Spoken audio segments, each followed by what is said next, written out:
Hello students, so welcome again. Here I am with one very interesting problem that will be asked in the RGPB June 2024. है ना student, मैं आपसे आज एक नई problem discuss कर रहा हूँ जो अभी रिसेंटली RGPB के जून 2024 पेपर में आई थी।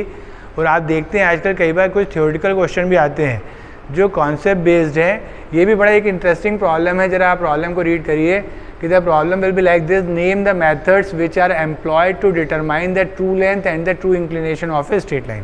क्या बोल रहे हैं, आपको उन मेथड्स के नाम बताने हैं जो किसी लाइन की ट्रू लेंथ और ट्रू इंक्लिनेशन फाइंड करने के काम आते हैं। अब आपको याद हो कि आप ये रिवर्स, हम लोग हमेशा जब पढ़ते थे, this will be known as the reverse problem, straight line के रिवर्स प्रॉब्लम, जिसमें मुझे फाइनल प्रोजेक्शन गिवन होते हैं और मैं ट्रू लेंथ फाइंड करता हूँ।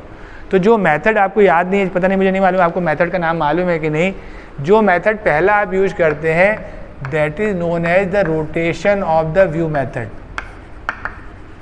रोटेशन ऑफ व्यू, अगर आपको याद हो कि जब हम कोई ऐसी लाइन की प्रॉब्लम सॉल्व करते हैं when the line will be incline to both the plane, आप जानते हैं जब लाइन इंक्लाइन टू बोथ होती है, जैसे यहाँ एक लाइन बनी हुई है, जरा ध्यान से इस लाइन को देखिए, A dash B dash A B, this line is incline to both. इसके ए एंड का distance 20 above H P, 25 in front of V P है, बी एंड जो है 40 अबव एंड 50 इन फ्रंट है, और डिस्टेंस बिटवीन द प्रोजेक्टर दिया हुआ है। सेम प्रॉब्लम मैंने 2 बार ड्रॉ की हुई है, ऐसी प्रॉब्लम आपने पहले भी बनाई है। तो this will be given in the problem. अब क्वेश्चन क्या है कि find the true length, find the true inclination. आप जानते हैं जब लाइन दोनों प्लेन से इंक्लाइन होती है तो दोनों व्यू में ट्रू लेंथ विजिबल नहीं होती है। ये जो एंगल्स हैं इनको आप अल्फा बीटा बोला करते थे, जो एपरेंट एंगल होते हैं। मुझे कौन से एंगल चाहिए, इसके रियल एंगल। रियल एंगल कब दिखेगा, जब उसकी लेंथ भी ट्रू होगी। तो पहला मेथड है that is the rotation of view, जो आपने हमेशा यूज किया है। रोटेशन ऑफ व्यू में हम क्या करते हैं, एक बार मैं लाइन को एच पी के पैरेलल कर दूंगा और एक बार वीपी के पैरेलल कर दूंगा। जब मैं एचपी से पैरेलल करूंगा तो टॉप व्यू में ट्रू लेंथ मिलेगी। अब देखिए पैरेलल करने का सिंपल मेथड है, ऑलरेडी दोनों एंड फिक्स हैं, किसी एक को होल्ड करिए, दूसरे को पैरेलल करिए। तो फ्रॉम दिस ए डैश हम क्या करेंगे, एक लोकस लाइन ड्रॉ करेंगे पैरेलल टू एक्स वाई, और इस पर मैं शिफ्ट करूंगा अपनी पहले फ्रंट व्यू को। तो सिंपल है, मैंने एक लाइन ड्रॉ की parallel to the reference line. Now from this a dash I will rotate it like this. मैंने इसको रोटेट किया, जहाँ ये इस लाइन को कट करता है that may be the point B1 dash. इसका कलर चेंज करता हूँ मैं। अब ध्यान से देखिए, जो line A dash B1 dash है ये HP के पैरेलल हो गई, लेकिन VP से अभी भी ये इंक्लाइन है, क्योंकि मैंने इसको HP से पोजीशन चेंज किया, VP से पोजीशन चेंज नहीं किया। तो अब आपको क्या करना है, B का एक लोकस बनाना है और इस B1 डैश को नीचे लेके आना है। B1 डैश जहाँ इसको कट करेगा that is point small B1। इस B1 को A से मैच कर दीजिए, this will be true length and this angle will be phi. तो ये जो मेथड है, इस मेथड का नाम है rotation of the view method, या इसको अल्ट्रेशन ऑफ व्यू भी बोलते हैं, है ना। अल्ट्रेशन वर्ड भी यूज कर सकते हैं आप, रोटेशन भी कर सकते हैं। अभी मैंने एक बार लाइन को HP से पैरेलल किया तो टॉप व्यू में ट्रू लेंथ मिली और एंगल फाई मिला। अब दूसरी बार मैं क्या करूँगा, इसको VP से पैरेलल करूँगा। VP से पैरेलल करना मतलब A को होल्ड करके B को घुमाऊँ, या B को होल्ड करके A को। आप रिवर्स भी कर सकते हैं, ऐसा कोई फोर्सेबल नहीं है कि हमेशा A को ही होल्ड करना है। बट मैं फिर से A को होल्ड कर रहा हूँ, तो मैं फिर से एक लोकस लाइन बनाता हूँ that is parallel to XY line, और इस पर अब की बार मैं टॉप व्यू को रोटेट कर रहा हूँ। So I am making this AB incline, AB parallel. तो AB को मैंने पैरेलल कर दिया, जहाँ इसको कट करेगा एक नया नाम देते हैं मे बी B2। अब इस B2 को मैं मैच करता हूँ A से।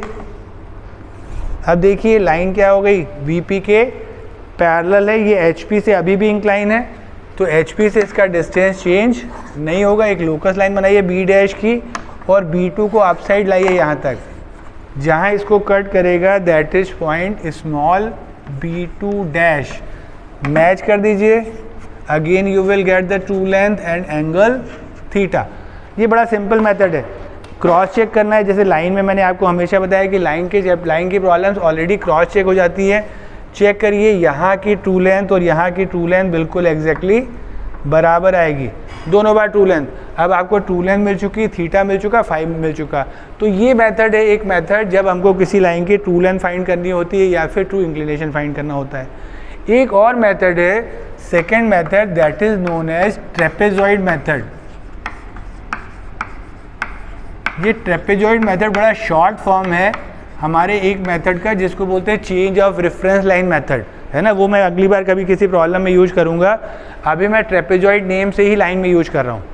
तो ट्रेपेजॉइड मेथड में हम क्या सपोज करते हैं कि हम लाइन को रोटेट नहीं करते हैं, हम अपने प्लेन को रोटेट करते हैं। अब देखिए मज़ेदार चीज़ है, मैं क्या करूँगा, ये जो एक्स वाई है इसको शिफ्ट कर दूंगा फ्रंट व्यू या टॉप व्यू पे।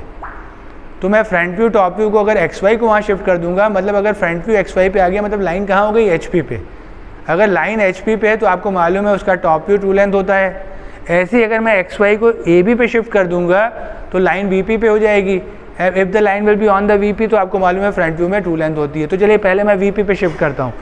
अब ध्यान से देखिएगा मैं क्या करने वाला हूँ, मैं इस लाइन को ए बी को मैं एक्स वाई मान रहा हूँ और इसके परपेंडिकुलर मैं प्रोजेक्टर्स ड्रॉ करूँगा। आपको मालूम है प्रोजेक्शन कैसे बनता है, एक्स वाई के परपेंडिकुलर।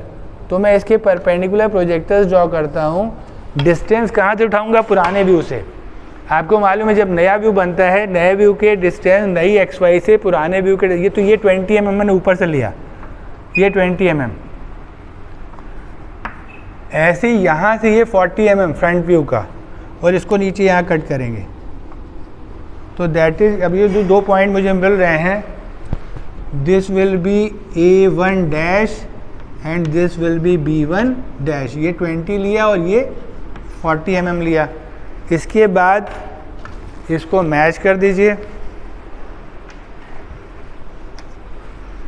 A1 डैश को B1 डैश से मैच कर दीजिए। ये जो आएगी ये ट्रू लेंथ है, ये ट्रू लेंथ है। इसके साथ ही साथ इसको आगे बढ़ाइए और इस लाइन को भी आगे बढ़ाइए।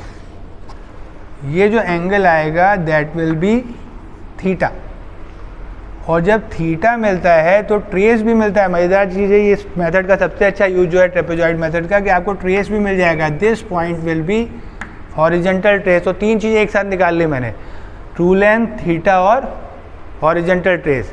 अभी मैंने ट्रेपेजॉइड मेथड कहाँ यूज किया, टॉप व्यू पे। अब मैं सेम मेथड इसके फ्रंट व्यू पे यूज करूँगा। तो देखिए फ्रंट व्यू पे कैसे करते हैं, ए बी पे परपेंडिकुलर मूव करेंगे अपन फिर से।